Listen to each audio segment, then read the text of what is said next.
Hello and welcome to The Final Frontiersman, a YouTube channel about all things Trek. I'm Bill and today we have a review for the latest release for Star Trek Adventures role-playing game 2nd edition. This is the technical manual and this is quite a treat. So as usual with our reviews, we use the alert system. Yellow alerts for things we want to draw your attention to, red alerts for the things we think are great, and the very rarely used black alerts for the things that are groundbreaking and game-changing. So without further ado, let me jump into the small window. I'll take a look at my notes, put some pictures up on screen, and let's dig into the Star Trek Adventures 2nd edition technical manual. Now, the first thing I want to say, well, first of all, take a look at it. The cover is great. The art is great. Throughout the book, the art is wonderful. And of course, with 2nd edition, it's very nice. It's very easy to find the names of the artists for all these amazing pieces throughout the book.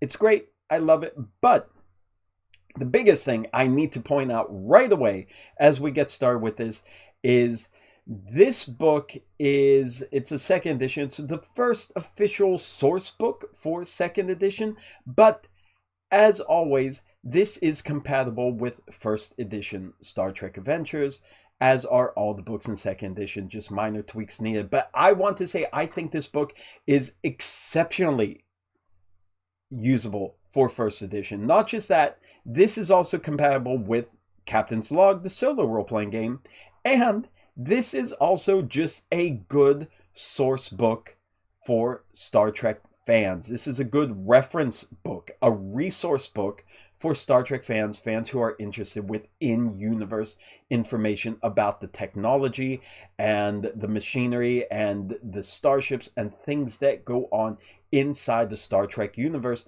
The reason why is this, although it's a source book for the role-playing game, is extremely mechanics light, because if you know the role-playing game, if you played 1st edition and 2nd edition, mainly equipment, things like that, which take up the bulk of this book, equipment is more or less just a trait. Very rarely does the equipment have something additionally mechanical that adds to a scene or adds to a task, adds to your action. Typically, it's a trait that you would apply whatever it logically does to allow you to do things easier, or maybe make things harder for the opponent, or make impossible things possible, vice versa. This is what traits do. There's not really mechanics buried or built onto it. So this book, while it does have some things that do have mechanics into it that could be easily tweaked for Captain's Log or 1st edition, mainly this is reference material. This is detailed material. And the second big thing I'll point out is this might be, just in my opinion from reading through it, the most densely packed book of information in the Star Trek Adventures lineup so far. And I don't mean that it's just walls of text and it's heavy. There's a lot of text in it, but it covers so many topics, so many items, so many pieces of equipment, so many pieces of technology. It gives you little bits about each of them. So there was a lot in this book, but it didn't feel overwhelming because it's a technical manual. You look up the thing, the technology, the information you're looking for, and you have a section clearly listed, labeled, describing that thing. This was, or this is, I should say, very different from pretty much all the other Star Trek Adventures books. I would say the closest thing I could relate this to in the whole STA lineup is the Game Master's Guide and the Player's Guide. It has that kind of world building information that is not only useful for newcomers to Star Trek or newcomers to the game, but it's useful for everyone and for Trekkies to read up about the technology that we see on screen.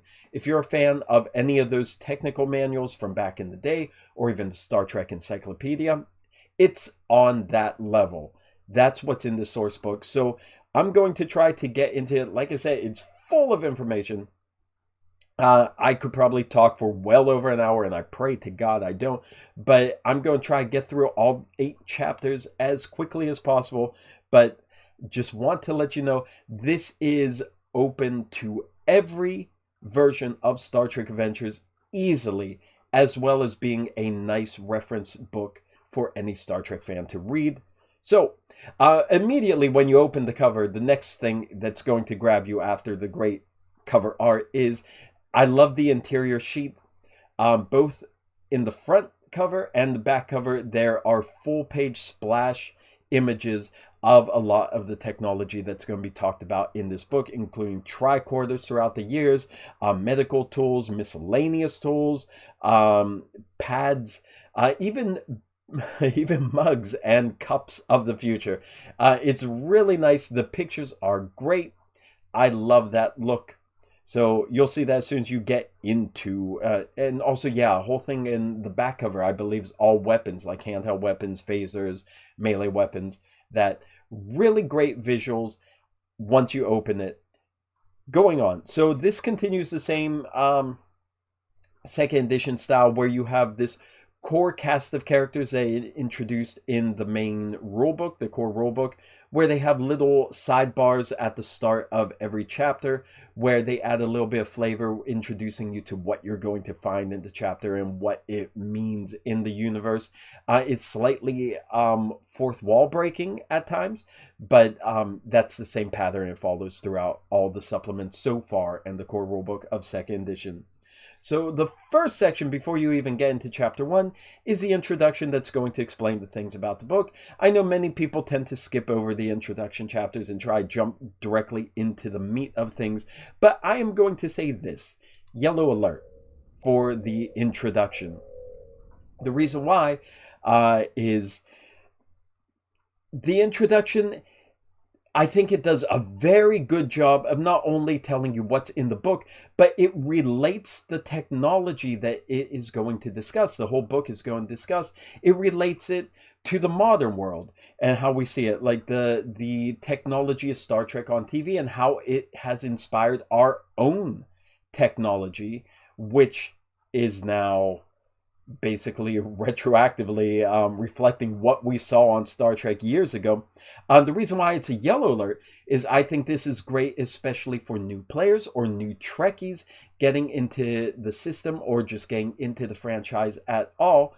If you've never really seen a lot of Star Trek and you don't know this technology, this basically tells you this kind of technology is this in our world, or we got this because of this technology in Star Trek. It inspired cell phones, it inspired 3D printers, so on. So it's a good way, especially for newcomers to Star Trek, to understand, to visualize, to have an idea of where this technology comes from and how to imagine it in the game when they encounter it, especially because in the game they're not able to see it. There's usually not going to be a visual, unlike watching it on TV. But if they understand, this equals that, this is like a replicator, this is like a communicator, then I think it's a great way to bring new people into the game. So I really love that. Also, on a personal note, I'm going to be hopefully soon introducing Star Trek and Star Trek Adventures to a group of high school students who are unfamiliar with the whole thing. So something like this is especially important for me right now as I'm preparing that. So it really stood out to me, and that's why I decided to give it a yellow alert. Now, let's jump into Chapter 1. Chapter 1 is Supplemental Game Mechanics. And basically, this is a chapter that does have the mechanical elements of the game that you will easily fit into second edition if you want to use it, or you can put it into Captain's Log or first edition with minor tweaks to make it represent how the slight differences between the two editions are. So this goes in with character options. There's new career events when you're doing the life path for your character. Most of these events are focused in the sciences or the engineering fields. So there's random tables, of course, to help you with that. And here's another thing to point out. This book is full of random tables. If I go into a section, if I go into a chapter and I'm talking about something and I neglect to mention there's a random table associated with it, just assume that there is. There are so many random tables in it, which is why it lends itself so well to Captain's Log, the solo game, because this is another matrix that you could use for so many things, and in this case, building characters, creating life path options. So there's random tables to help you with this. Things such as encounter rogue AI. What else do they have? Experience in alternate dimension, worked on transwarp technology, things like that. Again, things that relate to science and technology, the engineering fields. Those are going to be focused on in this book. Then it also gives, each of these life paths will give like a bonus to attribute and to a department, as well as suggestions on focuses if you want to build something along these lines. Going on to the next page of my note. Yes, new talents as well. There's a lot of new talents.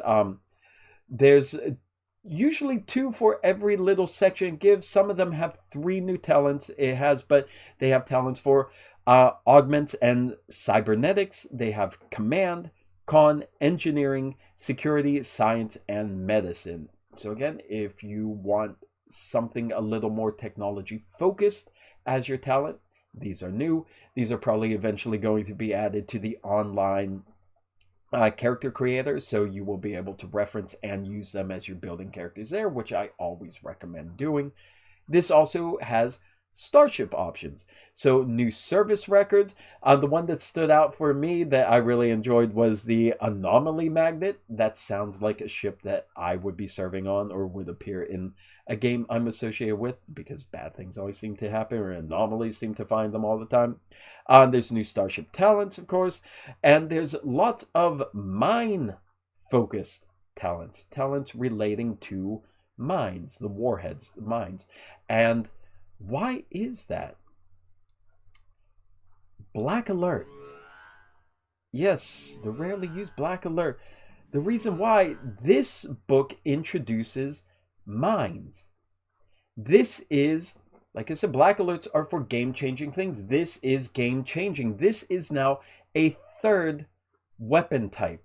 Starship weapons had energy weapons, and they had projectile for the torpedoes.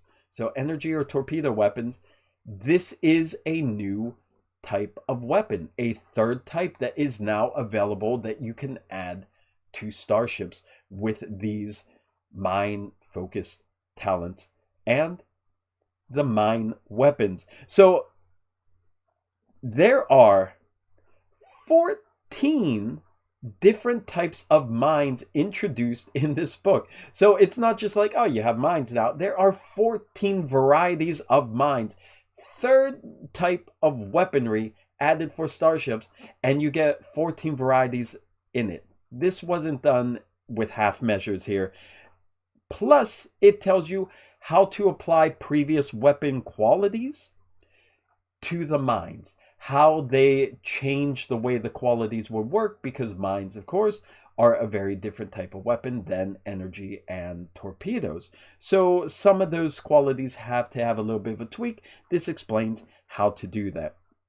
Going back to the 14 types again, things like you might be able to see on screen, I might throw them on there, but just in case you can't and you're listening, there are things like the blackout mines, blade mines, chronoton mines, gravimetric, plasma, photonic, transphasic, so on and so forth. 14 different varieties. They all have different ways that they interact, different damage ratings that they deal. This is a way, especially if you're doing a combat-centered campaign, if you're running the Federation Klingon War campaign or a modified version of this, you want to increase your weaponry. This book now gives you that, plus a lot more as we dig deeper into it. So, Black Alert, new weapon type introduced into the game, mines. I think that was definitely worth a Black Alert. Next is transwarp and other propulsion. That's the next section in chapter 1. It's going to talk about different types of propulsion. And because of that, I was debating what to do with this one. I think Red Alert applies to this because I really like these options for new faster than light travel that you can add to your ships. Spore drive, of course, we know from Discovery. We've seen that before. Maybe first time really highlighted in 2nd edition. But the Protostar drive from Star Trek Prodigy. That's now an option, and all the mechanics of how to get that to work in your game, how that applies in game terms, and the quantum slipstream drive, which I really liked. I really liked the way they incorporated this into the mechanics of Star Trek Adventures. This is done because of just the nature of a quantum slipstream drive. It is done not like a regular task, but an extended task to see how far you get in the slipstream before you have to leave, or you're kicked out, or it shuts down. So it's all three of these: Spore Drive, Protostar Drive, Quantum Slipstream Drive. They all have their different mechanics on how to use it and how they fit into the mechanics of the Star Trek Adventures role-playing game and in the universe, of course, as well as Transwarp Drive. As usual, Transwarp is probably the most popular alternative FTL type in the Star Trek universe. But there's, not only is it mechanics, but again, if I neglect to mention this in each and every section through this book going forward, please let it know that this stands. There is detailed, rich, detailed information about each thing. It's not too much, it's not too lengthy, but there is a good bit of information written up about every single entry that is put in this book.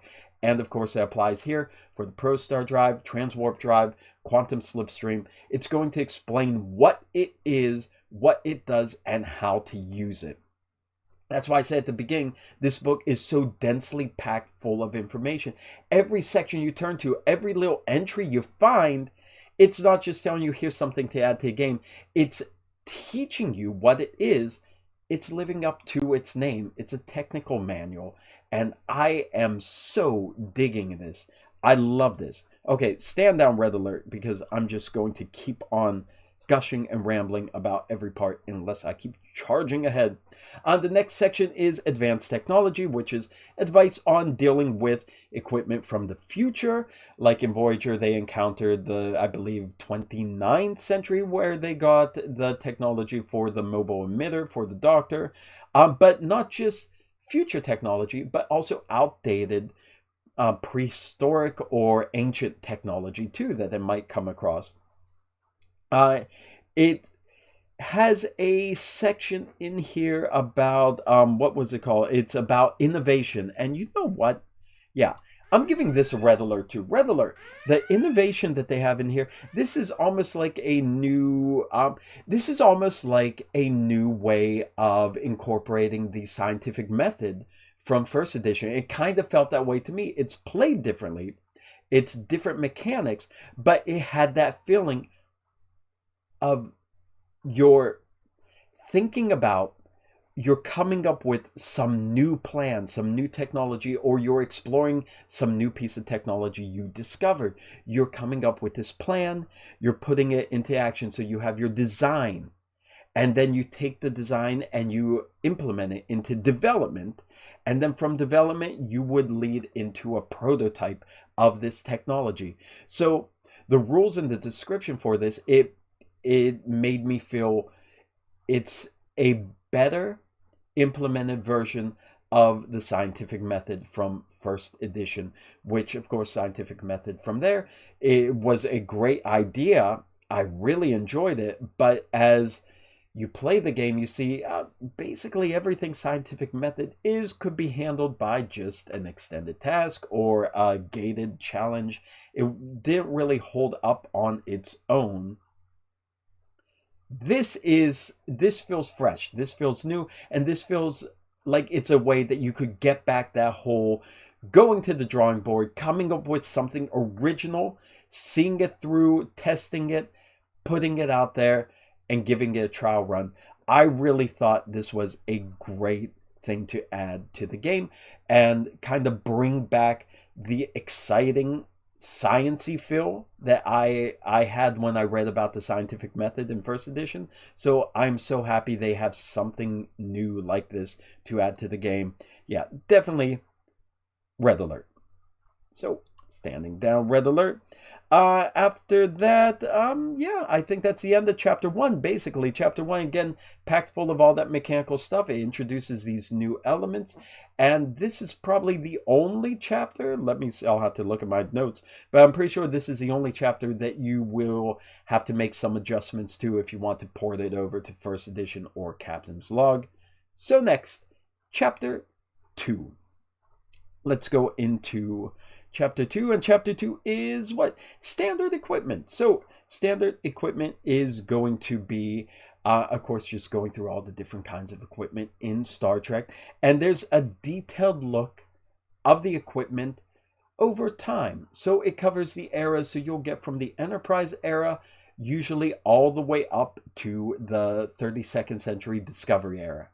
So you'll get a very detailed look at each point along the way, and you get to see the evolution of it. So some of the technology and some of the equipment they introduce is holograms or holography or whatever you want to call it. History of the use in communication, when it first started being used for communication, tactical simulations, recreation with holodecks, holosuites, and just holo emitters, the Doctor's portable holo emitter, things like that. This has and this is something that's going to pop up throughout the book. And you know what? I'm just going to give it a yellow alert. And this is going to apply to every single time it pops up throughout the book, which is constant. There are random tables throughout the book, as I mentioned before. But for all of these technologies, almost every single piece of technology in this book has a random table for complications. So you have holodeck complications, pad complications, communicator complication. Basically, every piece of technology I'm going to mention to you, every piece of equipment I'm going to mention throughout this, if I don't say there is a complication chart with it, just assume there is a random chart of complications that you could do for this. Again, perfect for Captain's Log, and also perfect for a very quick threat spend to ruin the day of some poor ensign down on the planet when his communicator starts shorting out on him. So yeah, these charts, these random tables for complications are going to be throughout the entire book. Keep that in mind. Okay, so after that, after the holograms, they have pads. So the data pads, not just Federation, but other polities. So Federation, I said Federation, I said not just Federation. Ferengi, that's the other one. Ferengi, Cardassian, Klingon, Romulans. It'll tell you what their technology is angled towards that's different from Federation technology. And this applies to every other piece of technology as it's coming up. They'll usually mention how other polities use that kind of technology and what the differences are from the Starfleet technology, Federation technology. So if I don't say that again and again, keep that in mind. Personal communicators, the evolving designs from back in the day where they were the flip phones basically up until Discovery, where they are built in not just into the badge, but it's a tricorder, it's a data pad, it's everything, computer itself. Replicator technology, it goes through the whole history of that. Protein resequencers, all the way up to the full-fledged replicators that do everything for next generation and beyond. It goes into uniforms, plus the evolution of the uniforms, what they looked like before. What the different ranks, where they appear on, how they changed throughout the eras of the series. But I will say I do have a little complaint in this regard, and it's not so much for the whole book, but I guess I could apply a little bit for the whole book. But in this section in particular, I do have one gripe. It's when it's talking about uniforms. I love uniforms. I love Star Trek uniforms. I think they're great. And I love this section talking about it, and it's a great way for especially new players, again, to visualize how the uniforms look and why they look the way they do. But it didn't include any images. I would have loved to see just a whole progression of uniforms from the Enterprise era all the way up to Discovery in the future. I would have loved to have visual. I love seeing the different looks of the uniforms, but there's no images of the uniforms included here. And like I said, it applies slightly throughout the book. That I wish there were more images of the actual equipment than there are. Now again, inside the front cover, inside the back cover, there are a lot of images for specific categories of things, and those are great. I love them, but it's not everything that's covered in this book. So there's a lot of things that this is going to be talking about that you will probably have to look up on your own if you're not sure exactly what it looks like, or if you want to have a reference for it. With that said, although it is a gripe of mine, especially for the uniforms, in particular for the uniforms, with that said, I totally understand why they can't do that. It's expensive to get a lot of art in your book. This book already has great art, a lot of art in there. I know if they put a ton more art for every piece of equipment, that is going to shoot the cost through the roof. I understand that. Plus, space is a premium. If you fill the book with images for every single thing, you're not going to be able to cover as much ground as this book covers. So I can definitely forgive them for it. I definitely know why they did. But personally, for me, I wanted to see more pictures, especially the uniforms. I want to see that. My small gripe. That's all. Where are we? Moving on. Technologies in the 32nd century. I'm giving this a red alert too, because so far, even though Star Trek Adventures covers every era, there really isn't a lot yet for 32nd century technology. This has 2 whole pages about the technology that we see that stands out as different in the season 3, 4, and 5 of Star Trek Discovery. Detached nacelles for 32nd century, holographic medical officers and how they're different in the 32nd century, portable replicators, programmable matter, which makes up a lot of the technology in that time frame, transporters, the Tricom badges, the uniforms, again, pictures please, weapons, and also the workstations, how they are different, the different bridge stations, and how they are customizable and how they exist in the 32nd century. Red alert for that. This is going to be a good way to finally sink your teeth into 32nd century technology and scenarios for your Star Trek Adventures game. Stand down, red alert, if you will. Next, chapter 3. Here we go. Chapter 3 is interesting. It's diplomatic assets. Diplomatic assets, which I thought was very interesting and I wasn't expecting in a technical manual. But it's basically showing how, not just how Starfleet officers are also like diplomats. They all have to do first contact or second contact, even before ambassadors come in a lot of situations. But how technology supports them in that role. So things like universal translators, and again, how they evolve, plus complications for using them. Non-humanoid life forms, and how to communicate with something that is a completely alien language that is very different from our own. That's very important for anyone doing first contact, for any kind of diplomatic encounter. In addition to that, it talks about how to do manual translation for learning new languages, or maybe you're in the Enterprise era where the universal translator is not built yet. They just have the precursor to that, so you are helping develop the translation matrix in there. So it has rules and describing how that process is done. As I said, there's complications for all these things.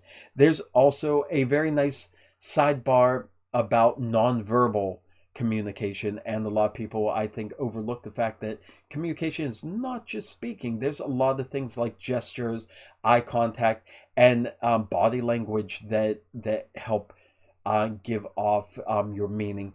And I live in Japan. I teach English. That's a huge thing when I am teaching students, and especially introducing the course to them at the beginning of the year. How it doesn't really matter how much of the spoken language you know, you can convey a lot of information through nonverbal communication.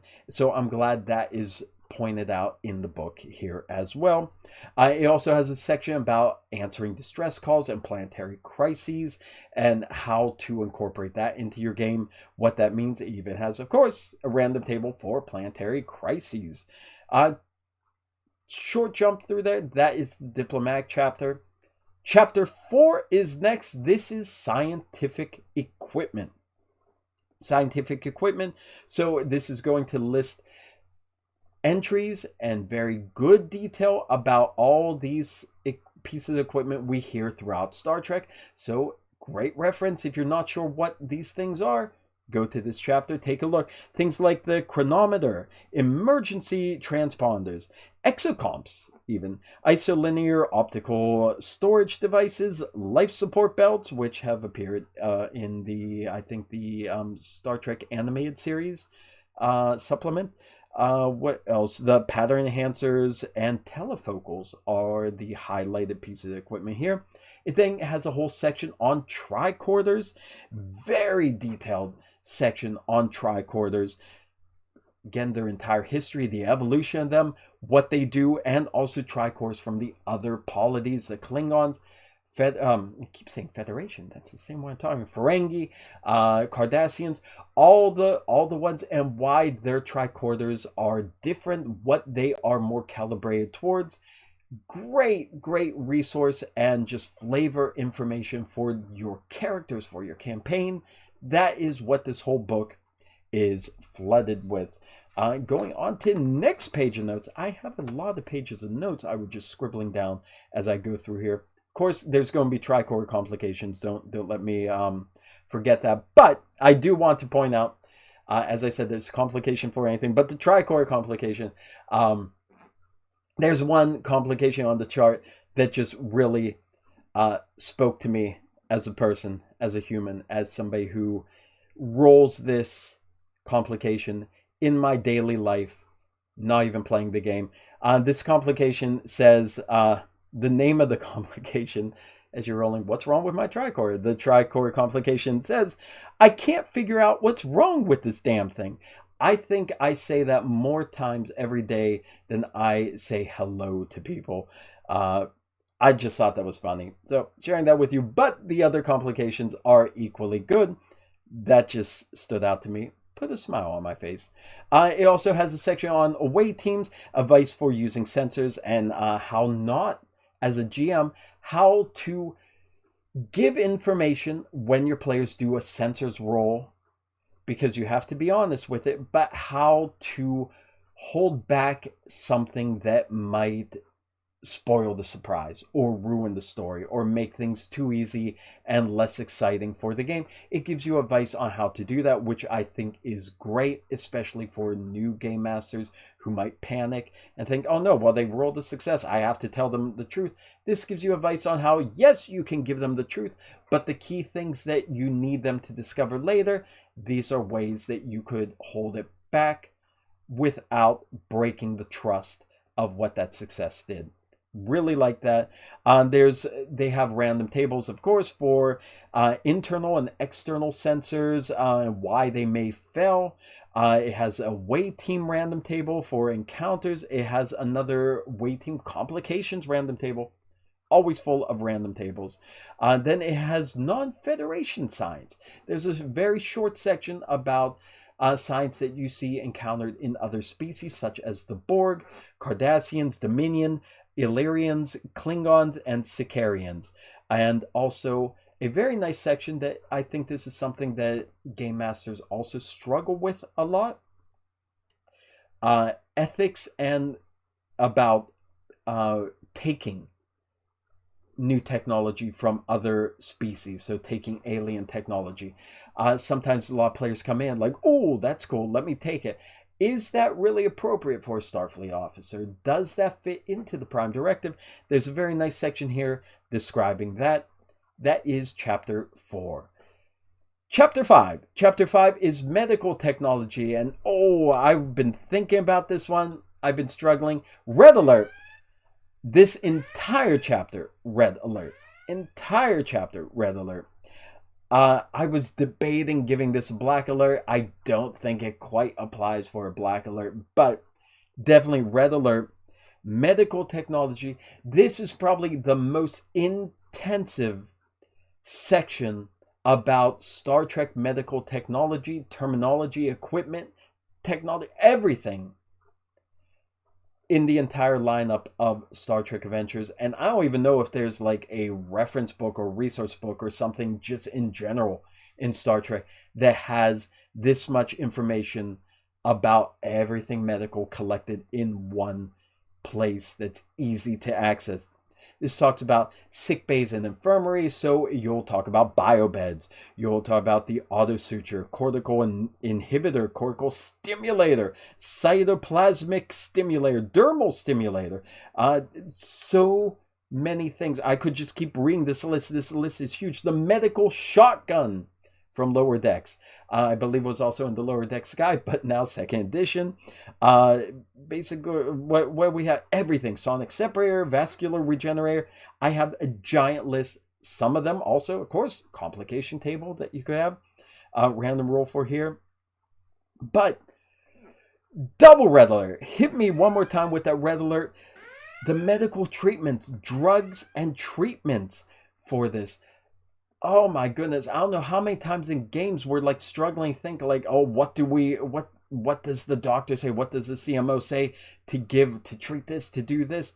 And like, of course, the medical technobabble charts that appeared up until now, they try their best, but they can't cover every situation. So it's good to have a nice reference chart that the CMO player, the GM can look at and just say, okay, here's these medicines, here's what they do. This is so cool. I'm just so thrilled with this chart, especially what these drugs are, what they're used for. I couldn't be happier. Double red alert on that. The chapter's a red alert. That's a red alert in the red alert. It's Inception. Transporters as treatment. We see throughout Star Trek using the transporters as a medical tool. Holograms in medicine, not just the holographic doctor himself, but like using holograms to simulate the patient or the procedure to do. They talk about medical enhancements, which is really good. Wheelchairs we see in Star Trek. Now they are listed in here. We have information about that. Support chairs, hover chairs for Professor Picard or Professor X. That's wrong thing. Yeah. But you have that information now for Star Trek Adventures. Much needed information and also very good for just broadening the scope of characters because we see it on TV, we see it in the shows. But aside from that, genetic engineering, of course, is going to be included in here.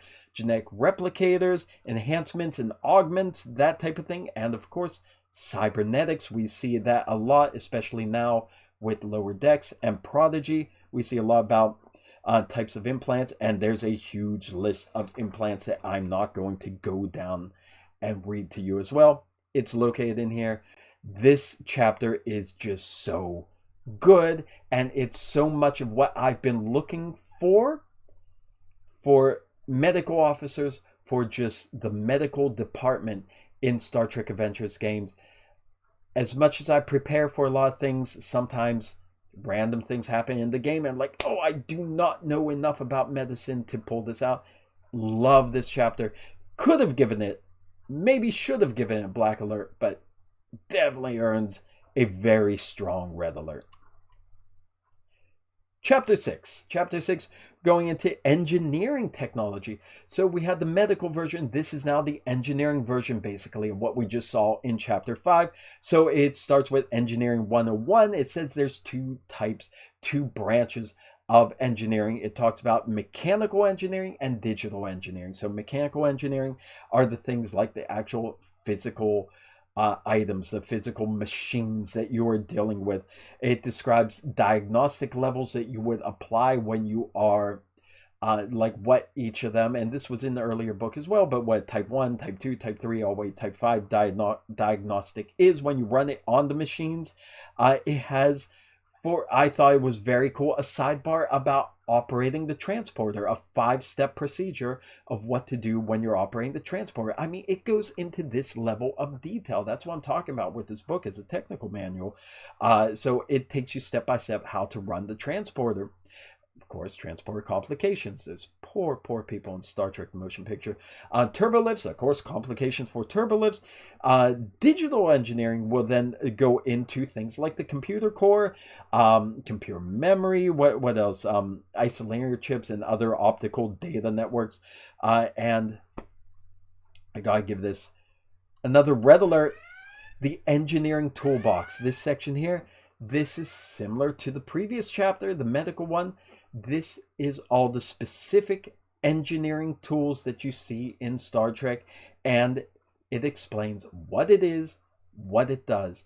Again, most of these things, if not all of them, are just traits.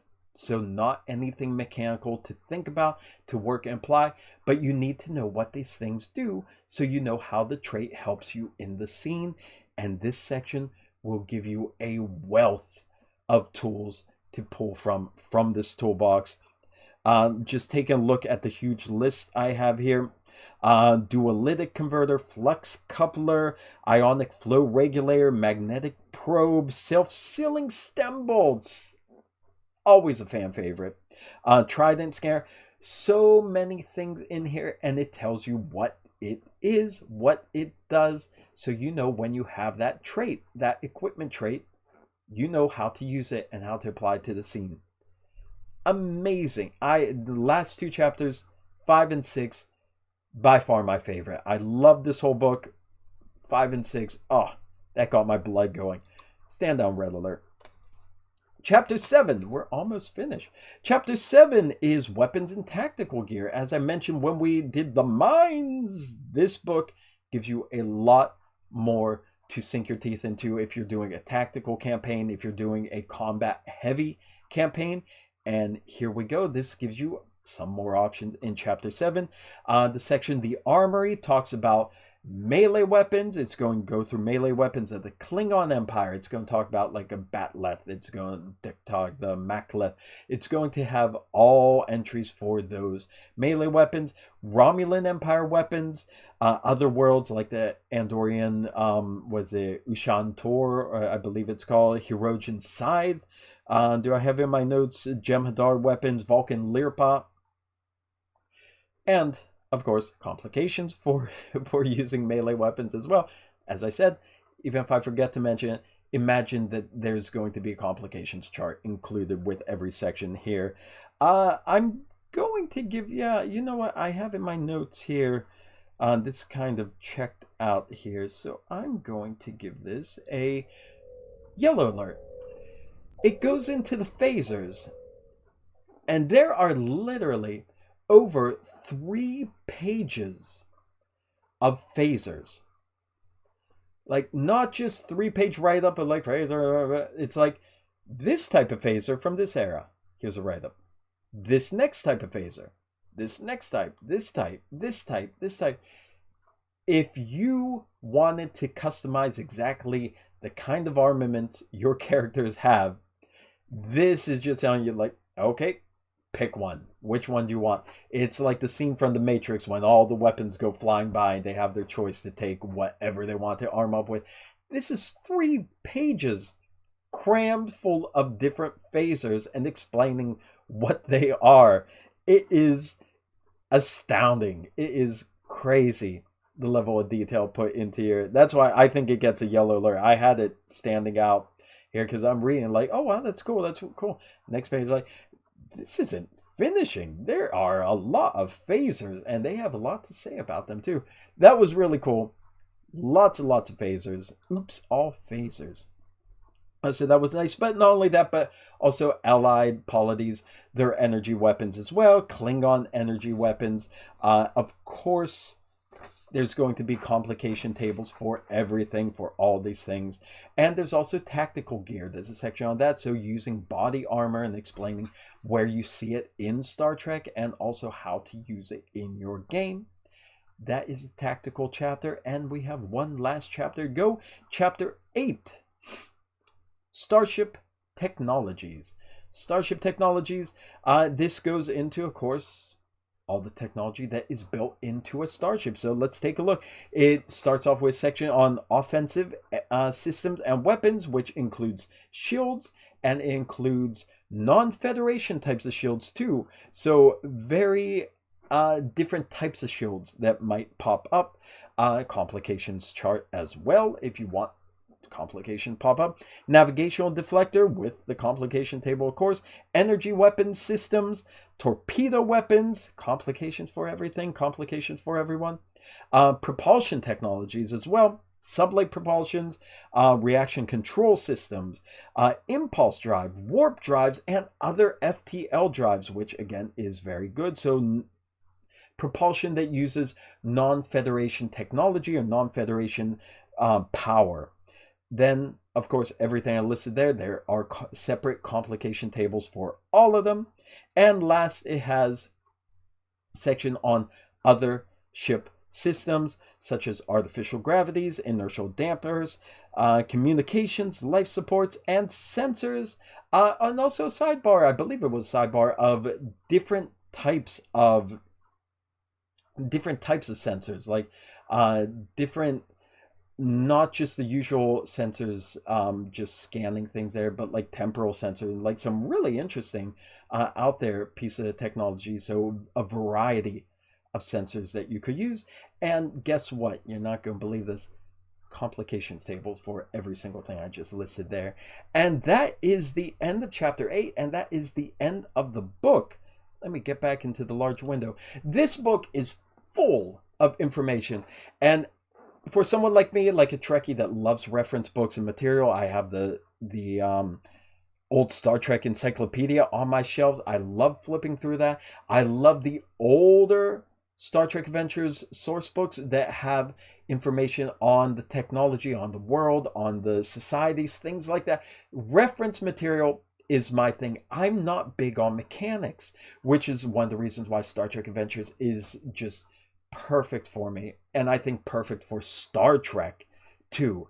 I think worrying about mechanics in something mechanics heavy like a Pathfinder system or that, where it's all about the mechanics and dice roll, misses the point of what Star Trek does. That's why I think STA is so great. Focuses on the narrative, and it lets the details of the universe be nothing more than a tool to explore the narrative, like it is here with traits. But because of that, they don't have to waste time in this book telling you this gives you a +1 to this attribute, this gives you a -1 to here, this adds a focus to that.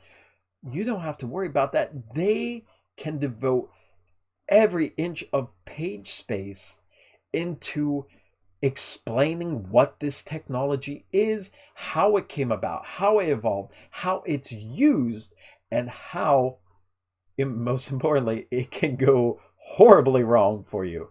So I love this book so much. When I heard technical manual, I was like, yes, that's exactly what I want. That is exactly what I want to see in Star Trek Adventures. And they did not let me down. Aside from the fact I wish there were more images of the technology, and I really wish there were images of the uniforms. That's just because that's who I am. That's what I like. But this book is a home run through and through, especially that medical chapter. Engineering chapter is a very close second, but that medical chapter, like holding this, I'm like, yes, this is what I've been waiting for. Don't get me wrong, love the whole book. Mines, okay, yeah, my crew doesn't fight. They don't fight. I'm never going to see a mine as far as I know. So that's cool. I'm glad it's here, but the medical thing I am excited about. Personally, your mileage or warp rating may vary on this. But anyhow, if it wasn't clear by this point, it should be clear now. A book like this is going to easily fit into first edition, Captain's Log, or if you don't even want to play the game, you just want to sit and read about Star Trek technology, this is going to be for you. But also, I did receive a PDF to review from Modiphius. So as usual, Sophie, thank you for doing that for me. I did want to get that out of the way. Sorry, I did not say that at the beginning, but well worth a buy, well worth a purchase. Highly recommend it. I don't know what else I could say in addition to that. If you have it already, which I know a lot of people do because I got it basically same time as everyone else when it went live. What do you think about it? What is your favorite piece of technology? What technology are you looking forward to if you don't have this book? Or what do you want to know more on? Captain's Log players, you are going to dig this. First, second edition players, you are going to dig this. Trekkies, you are going to dig this. I don't know who would not like this book. You gotta be a curmudgeon, but that's okay if you are. It's fine. I'm a curmudgeon about certain things. Anyhow, I'm rambling now. Love the book. Highly recommended. Especially if you're a CMO, you're a medical officer playing the game. Get this book. This is going to be your lifesaver. Get the science book from first edition. Get this book. Those are the two things you need. But if you had to pick one, pick this book. Anyhow, that's it. As usual, please comment. Talk to me. That's why I'm here. I want to talk to everyone. So let's chat about Star Trek Adventures. Until next time, stay safe out there, my friends. Live long and prosper. Peace and long life. See you next time.